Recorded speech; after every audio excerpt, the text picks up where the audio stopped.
Patrice Radio is here to spice your world and flavor your airwaves with quality content, always. You can access them via our YouTube handle at Patrice Radio Live. Do well to subscribe, like, and comment. Enjoy. A better Nigeria, is it a myth, or do we keep hoping? Nigeria is a highly religious country. How come corruption thrives? Why is adoption not encouraged in Nigeria? Is there a future for the Nigerian youth? Being rich and famous, is that the only reason for being an artist? What makes a great nation? Is it the leaders? What about the people? This is Answers with Dr. Reju. Good evening and welcome to Answers with Dr. Reju, where critical life issues are clarified. My name is Lois, and I'm in the studio today with Agnes. Agnes, welcome. Good evening, everyone. Thank you. And of course, Dr. Reju is the chief resource person of the Center for Transformational Leadership of God. So welcome, sir. Thank you, Lois. Glad to be here. Good evening, everyone. Good evening, sir. And today on AWDR, we'll be talking about who should forgive who. Okay. The 7th of February was declared public holiday, that's Forgiveness Day, by the Governor of Plateau State, and some activities were carried out to mark the day. The idea is so that there can be reconciliation among the major religions who are both victims and perpetrators. We've not been able to, tell who is responsible. We get to hear on the news, keep saying unknown gunmen or suspected Fulani herdsmen. Now, the governor brought up this initiative so that it can foster forgiveness, which is in turn supposed to lead to peace. Okay. So what do you think about this whole idea, this whole initiative? Yeah, for me personally, the announcement of the holiday came just out of the blue. It wasn't something I was looking forward. I didn't kind of get any kind of build up to it. So it's just like it just happened. But the way it's coming to me now that you're talking about it, and I think this is a way that the government just used to distract us from what might really be the issue at hand. Because if you're talking about forgiveness, there must have been a particular act established that is in need of forgiveness. Who has wronged who? Right? Those questions were not raised. Because if I look at what happened in South Africa, what happened in Rwanda, what happened in Nigeria, the Abacha days, that led to what they call in South Africa, Truth and Reconciliation Committee. In Nigeria, the popular Oputa panel. I don't know if you guys were born at that time. No, but it's not that long ago. But so it's for me, there's something I always believe about leadership, that it's maybe I've brought that quote here before. It's a leadership research carried out in Harvard that whatever expressions or manifestations of chaos that society goes through is not as a result of the leadership we lack. It's as a result of the leadership that we have. So that is how the limitation of how thoughtful our leadership is, on the plateau. That something like a knee-jerk approach to issues that has sort of bedeviled this region for a very long time. To think that public holiday is the best way to approach such an issue. I don't know, because you mentioned that some activities were set up to I mean, if anything meaningfully was intended to come out of that, the build up to it will have been more robust than that.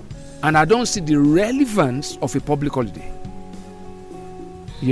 This is not too far from what one of the governors did in the southeast, that they appointed the commissioner for enjoyment or marriage, or so that's how, I'm sorry, that's how thoughtless our leaders can be sometimes. Because Nigerians love the sound of public holidays.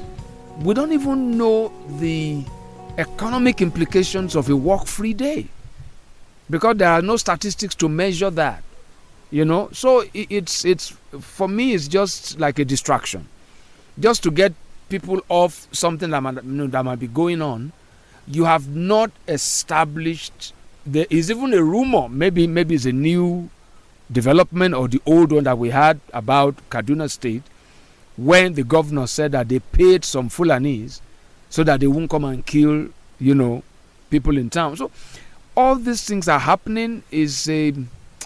Is really very, young emerging leaders that we address on this program should look at that and pick a sense of responsibility.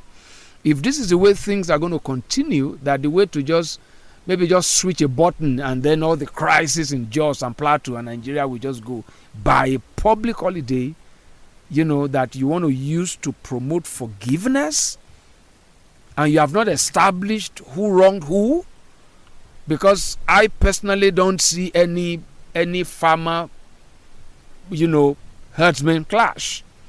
What I hear, what I see is herdsmen killing people. It's a massacre. There is no conflict. Those things they've not been established. And then you just declare a public holiday. And, I don't know how many people, what is the percentage of even just residents who work for the government? So you realize that you didn't even know that that was a public holiday because the banks were open. It wasn't a bank. So what is the percentage of residents of Jos or Plateau who actually participated in that? So you realize that it's just meaningless. That's my summary. It's just simply meaningless. Okay. Yeah. Now, sir, when the governor was interviewed, he said that declaration was supposed to lead to a process of peace in the state. And then I've heard you many times say things like the only guarantee for peace is justice. Absolutely. Now I want to see how do we contextualize this on the plateau? What is justice? What will justice look like on the plateau? That's a very good question. What would justice look like on the plateau? Years ago there's a piece that I wrote that I think it was when I think it was the first ban on Achaba, and I wrote this piece that it was the governor then was Jonah Jang, and I said that we need to rethink Jos, rethink Plateau, that Jos has become a cosmopolitan city. What I mean by that is it's now multi-tribal, multi-ethnic, multi-religious, more than ever before. It has never been mono-religious anyway, because 2012 when I was writing my dissertation, I remember I went to conduct some interviews with some Muslim clerics, at the Central Mosque. And this guy showed me a picture of his great-grandfather who was born here. If his great-grandfather was born here. So this place has never been mono-religious, it's never been mono-ethnic, it's never been mono-tribal. And and that's what makes Jos very unique. Yes. So when you ask about what is justice, what would it look like is if anyone comes here and you want to seek the welfare of the city by hard work, you want to, you don't want to just say we own the city just because you are biologically or by birth, not even by birth, because this guy said the great-grandfather was born here, that you are biologically or tribally or connected here, but that everybody wants to seek the welfare of the city and the state. Justice will be that those who seek the peace and the welfare of the state, they have the opportunity to realize that dream. You want to do business, there is an environment created for you. You want to pursue a career, there is a conducive environment created for you. There is equal access, right, to opportunities, not handouts, not any kind of sentiment, right? There's equal access because it's become cosmopolitan, right? My own children got to this place where, before they were 10, right? So where would they call home? So that to me is the point, that justice is not when there is, how do I put it? Justice is fair. That is, and fairness is everybody won't get the same thing, right? But everybody will have the opportunity to realize their dreams. And taking that further, justice will be that anyone, regardless of who you are, you want to undermine the general well-being of the city, of the state, you will be punished. That to me is justice. That the Igbo man who wants to set up a shop somewhere and wants to sell parts so that cars can run, he wants to sell building materials, that the other kind of tribe, that whatever tribe, because business has no tribe, right? Hunger has no race. Yeah. So whosoever wants to promote the peace and the well-being and the prosperity of the city has the opportunity to do that.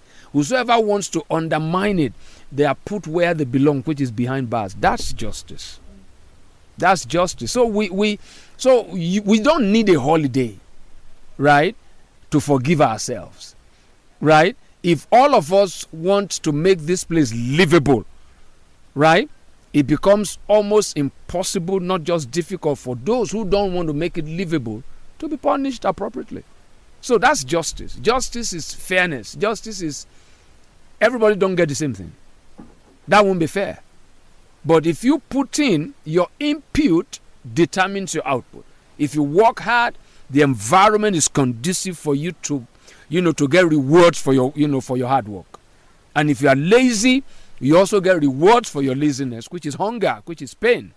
That's the way I look at justice. That I want to do something, and there's equal opportunity for everyone to be able to realize those kind of potentials, right? Yeah. That to me is justice.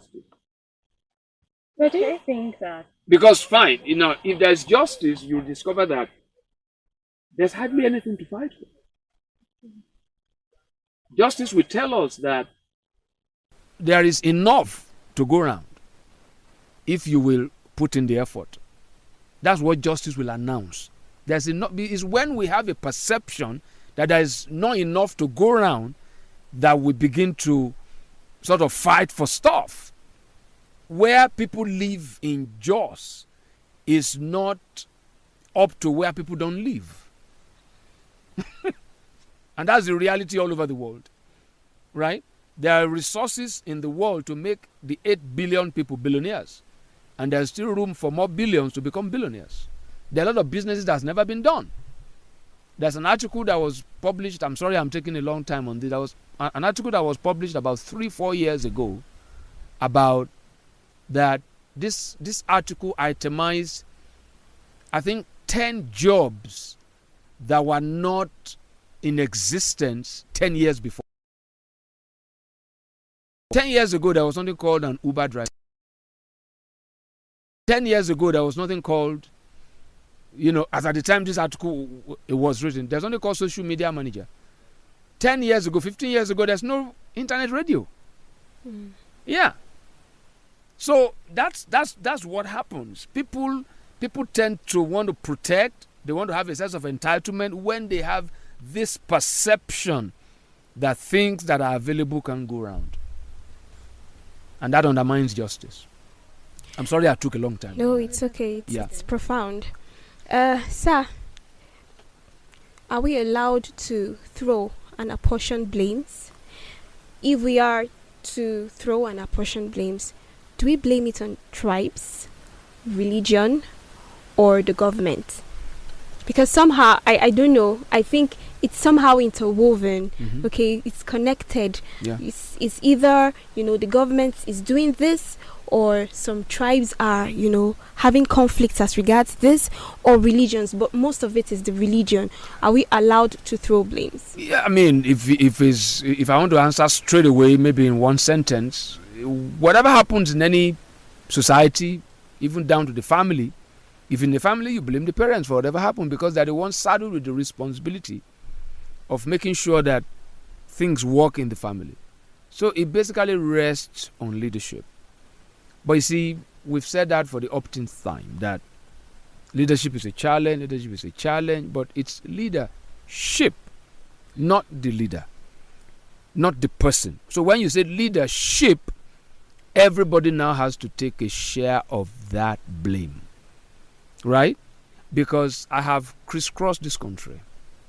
I've traveled worldwide, and I've discovered that people don't really hate themselves. People are not born to be racist. They are trained to be racist. People are not born to be tribal. They are orientated to be tribal. And most times, people, these inaccurate leaders, these selfish leaders, use those things for their own benefit. There was something I said somewhere, and I was trying to address the issue, in the northern part of Nigeria. And especially for Nigeria, what the leaders have used has been tribal, has been religious, right? And I threw a question, and I'm throwing that same question to Christians, to Muslims, but because we've come to agree that the northern part of Nigeria is predominantly, or arguably predominantly, Islam. I want to throw that to adherents of that faith, the Islamic faith. And I want them to ask themselves a question.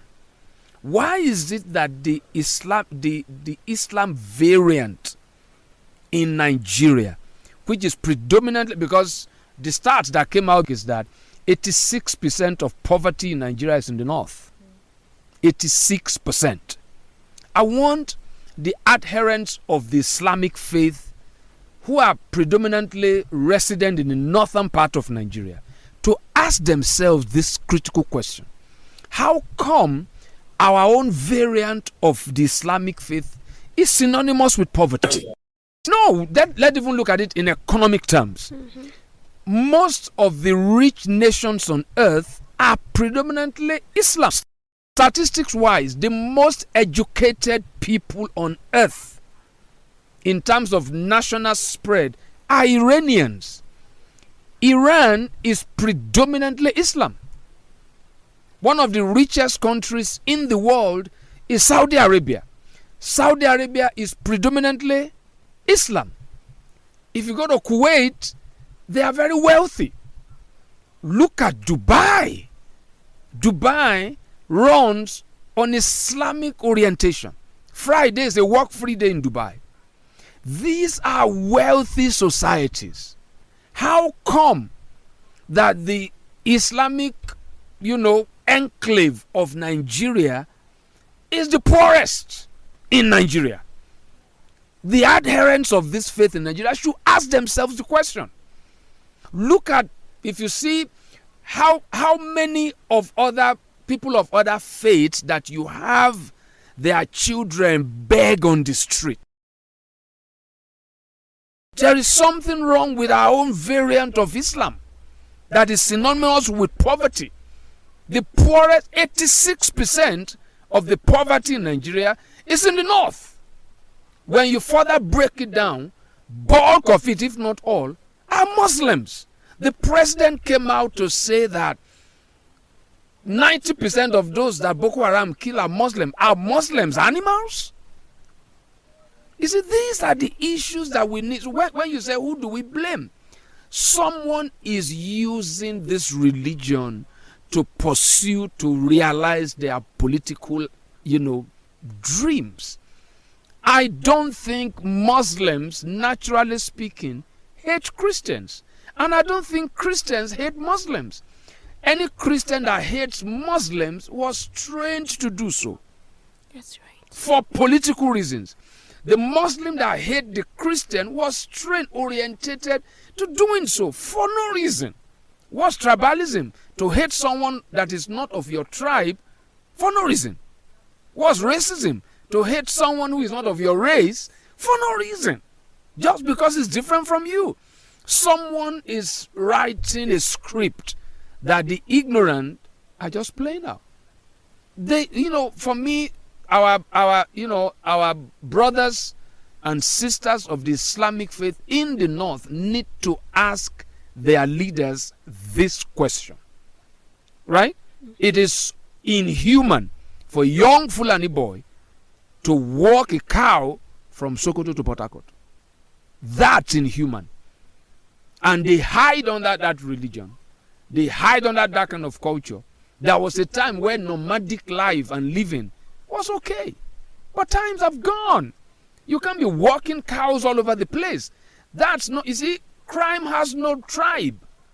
Crime has no color. You don't have the right to kill somebody because you are a Fulani herdsman. You don't have that right. And then they said, and when we say it, it's as if the Fulani herdsman, has the exclusive preserve to use an AK-47 to shoot someone down. And we say it, and people have now come in to believe that, okay, that's what they do. Not all Fulani herdsmen are killers. Right? So these are the kind of, Lois, I put the blame squarely on those saddled with the responsibility and being given the resources, right, to protect lives and properties. And these are the guys, who hold political offices, right? And I think I needed to just put that there for young, Muslims, those of the adherents of this Islamic faith. They need to ask themselves some questions. I don't know if you guys saw the documentary of where the Saudi government monitored their oil production, the technology.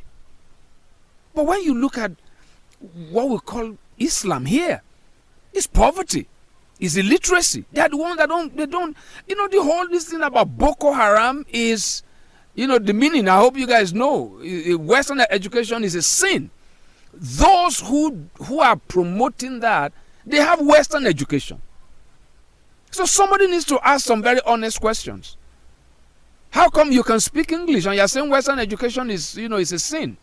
The whole nation just need to write, but you can only help someone who believes he needs help. And that's why I'm trying to sensitize, those who are adherents of this Islamic faith, the Nigerian variant. The Nigerian variant. It's not a secret. It is synonymous with poverty, with illiteracy, with backwardness. We've had more Muslims govern this country more than any other faith. We've had more northerners govern this country more than any other region. How come the north is the one that is not developed?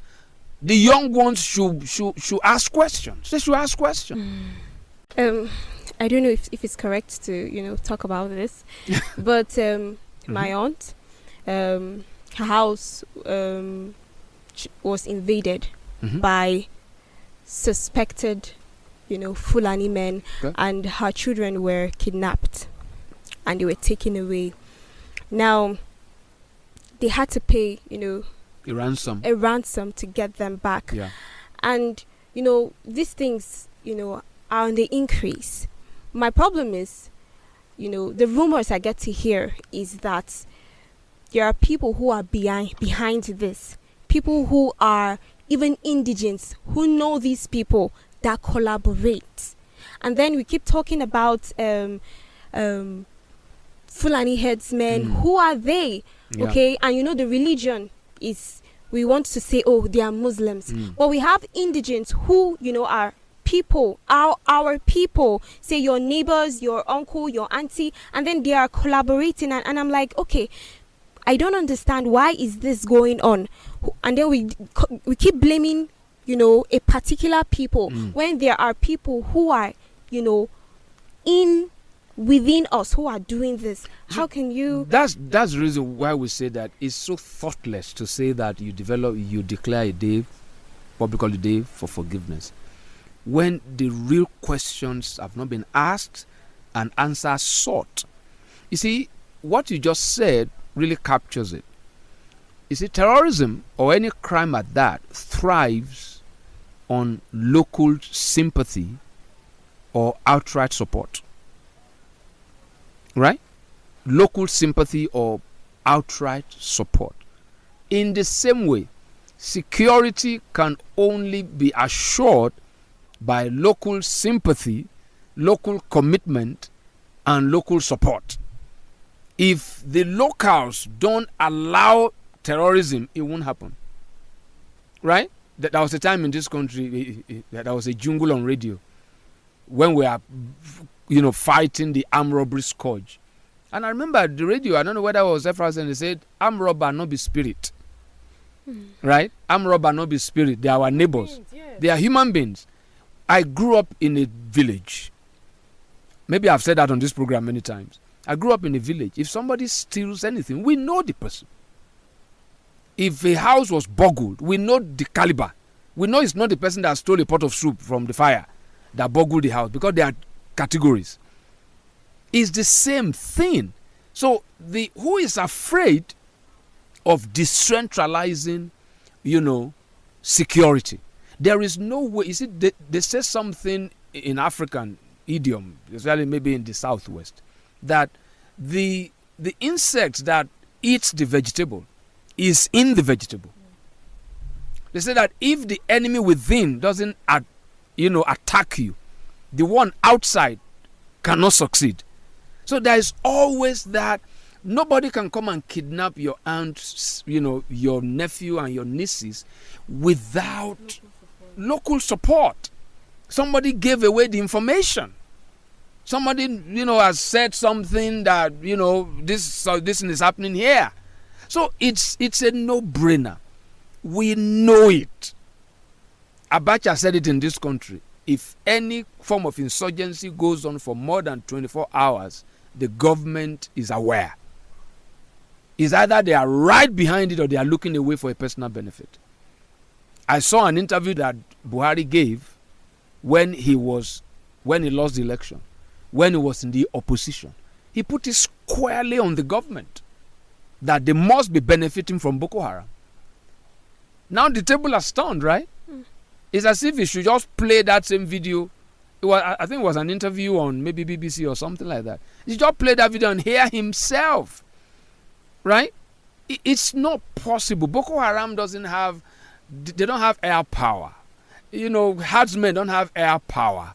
It doesn't take anything, right, for our military to take them out. If they are not taking them out, it's because they don't want to. It's as simple as that. So nobody can kidnap in a neighborhood where they don't know the whereabouts. Right? No. One of the things that made the problem in the Niger Delta to be so, that sustained it, was that the military don't understand the terrain. You want to go and arrest somebody in Bonny, the guy jumps inside the river, right? He can stay in the river for hours. So it takes that kind of an amphibious kind of, knowledge for you to also operate in that area. So my point is local content, local information. What's the soul of security? It's intelligence. How do you get intelligence? From locals. From locals. It's as simple as that. So it's not an holiday of forgiveness. We're just distracting the people. Yeah. Well, I hope that emerging leaders out there are listening. I hope they are learning, and I hope that they are really, really, really taking into consideration everything that has been taught. Yes, because this is a school, we've come to the end of the program today, and we had a heat time. Am I permitted to say that? Mm-hmm. A heated time in the studio today. We'll see you again next week for another exciting episode. Thank you for listening. This is Partridge Radio.